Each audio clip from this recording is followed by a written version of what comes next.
Hello fellow humans and welcome to another episode of your replays, and today we start off with the Centurion 5 180 rate medium tank. That is pretty good and can definitely be worth buying, but it has one major downside, and that is it only has 190 alpha damage, which is not very cool at all. But the gun depression, accuracy, mobility and armor on this vehicle is pretty damn good. So overall, I do recommend picking up this vehicle. It's very nice.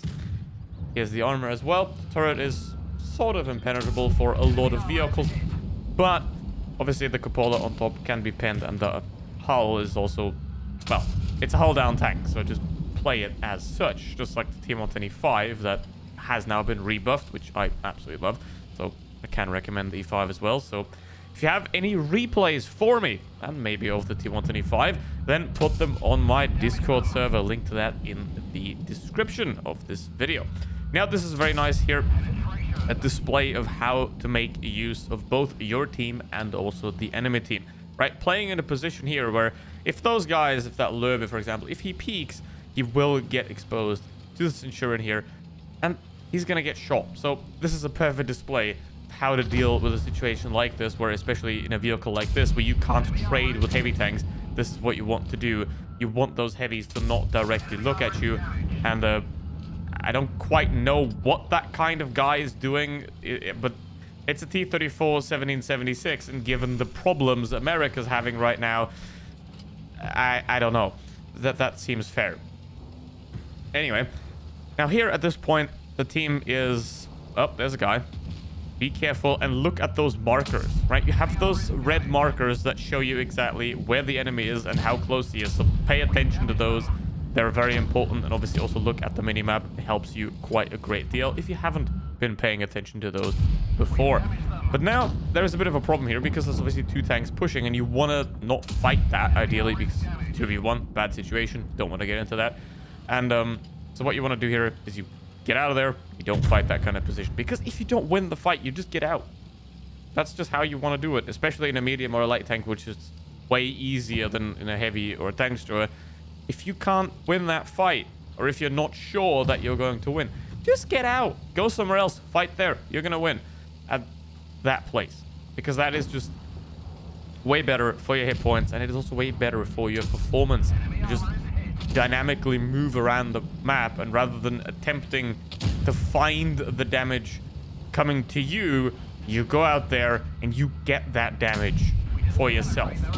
You don't just have the enemy decide where and how they engage. You decide yourself where you're going to go and how you're going to do that damage, because again, changing map sides completely here in this battle, and it is working out because that 2FTU, he's a significant threat, and he's also very easy to kill. And Yellow Submarine is now at the beach, but he's not going to go into the water, but instead he's going to have to deal with a 3 versus 4 situation here, which can be pretty tricky, but still full HP. So that is a massive advantage here.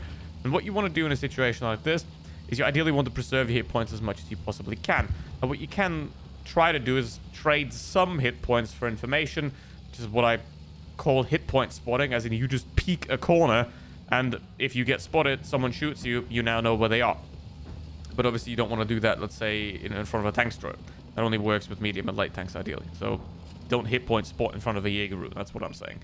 But now it is a 2 versus 3, and the AMX 5100 is very low, but that SMV, he's not looking, so I can take a very easy shot at him. But now you see that perfect refocus. The SMV, he's not a threat, he's not a bother, but the Ballistic, he's right here. He's a threat, so take out that. And the Ballistic's also very easy to take out, so you always want to ideally take out the easiest target first, because this Ballistic, he's isolated, he's alone, he doesn't have the hit points, he doesn't have the armor. He is going to get wrecked here completely, and you want to do it quickly because the other two guys, they will know where you are, so they're going to move in quickly. And the Ballistic is very slow at aiming there, and that is very unfortunate. But now we're going to take a trip around the map here, quite lengthy, so we're going to skip that. And there both of them are, and there the ML is. But they did play together there, which is commendable, and that's what you want to do. If you in a 2v1 situation like this, where the enemy has massively more hit points, just always play together, because if you spread out, one's going to get picked off, but that's what you want to do on the opposite side. If you're in a 1vx situation, you want to spread out the enemies and you want to take them on one by one. So if you're on the other side, if you're the 3 in the 3v1, you want to play together. If you're the 1 in the 1v3, then you want to have the enemies spread out and spaced out so you can take them on one by one and win each of those fights. So now you have a SMVCC on 269 hit points, and the submarine is still full HP. Now, is that a bad thing? Well, no, because he played it, or she, or they, or I don't know, played it very well here, because always use the team to your advantage if you can, because you can make your team more effective by how you play. That is one of the most important things as well, to becoming a better player, to get better win rate, is to not just rely on what you're doing, but to increase your team's efficiency with what you're doing, right? When you see a guy camping in the back, you can use them to further your result, to make them more useful to you, because keeping them alive doesn't make sense.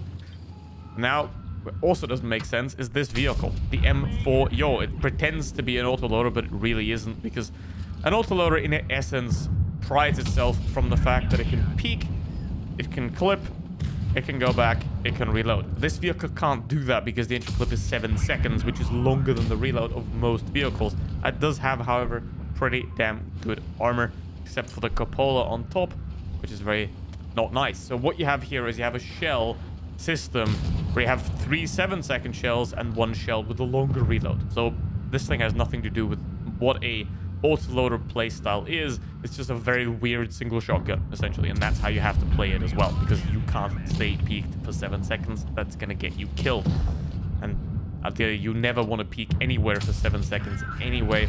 Always want to play with and around cover, because why wouldn't you? If you are outside of cover, you're going to get shot. And that magnate had about the same survivability and intelligence as that guy. At this point, 1 shell, gotta reload that. It's only 5 seconds longer for the last shell and for the other 3, so it doesn't really do too much. Obviously, you're gonna reduce your DPM a bit if you have to reload two shells from this clip, which just makes it a bit awkward to play. So I don't really recommend picking up this vehicle, to be honest, because it's just awkward as hell. It's not a real autoloader, and it's not a real single shotgun. It's some weird mix of the two in the middle, so I advise against this vehicle. And though it is going quite nicely here, at least so far, the enemies though have the map control, and that can backfire very quickly. Because if you don't have map control, you will be surrounded, and then you can't face your gun in 3 different directions. But if you get attacked from 3 different directions, you have a problem. So this is a very bad scenario here, because the enemy team does hold the map control, and they essentially have the team surrounded here.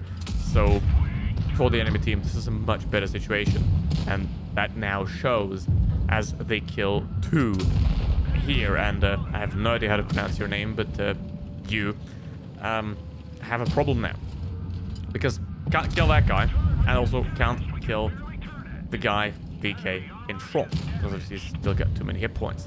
Now 3v3. The VK is low, the MX is low, so that's not too bad. But here, now, what do we do? Again, like I said in the last game, isolate targets, take out the easiest target first. The easiest target in this case would be the MX, because he's obviously low hit points and he's right there. But because the MX, you would essentially have to peek around the VK to get to the MX, because to get there, you have to drive through the VK's line of sight. You have to take out the VK first, and obviously, ideally, try to hope and wait that the AMX or the Polish vehicle that's still alive, I don't know which one it is, but that you don't want to do that. You don't want to drive through the line of sight, because if you do that, then obviously the it's an object. Nah, that thing doesn't matter. And you will see later why it doesn't matter. It looks very similar to the CS53 in terms of the picture on top. That's why. But now, again, object.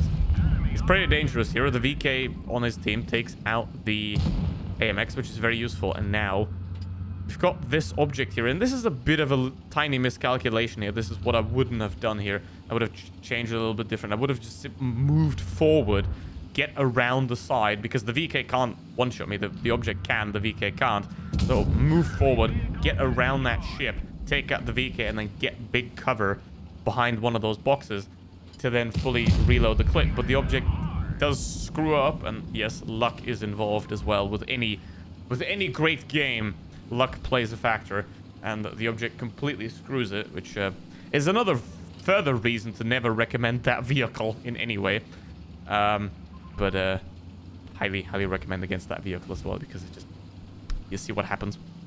And now 1v1, both one shots. Now it comes down to who's smarter and who's better, and it is the M4 because the object shoots into the house. Congratulations on that. Very nice game. Thank you very much for watching.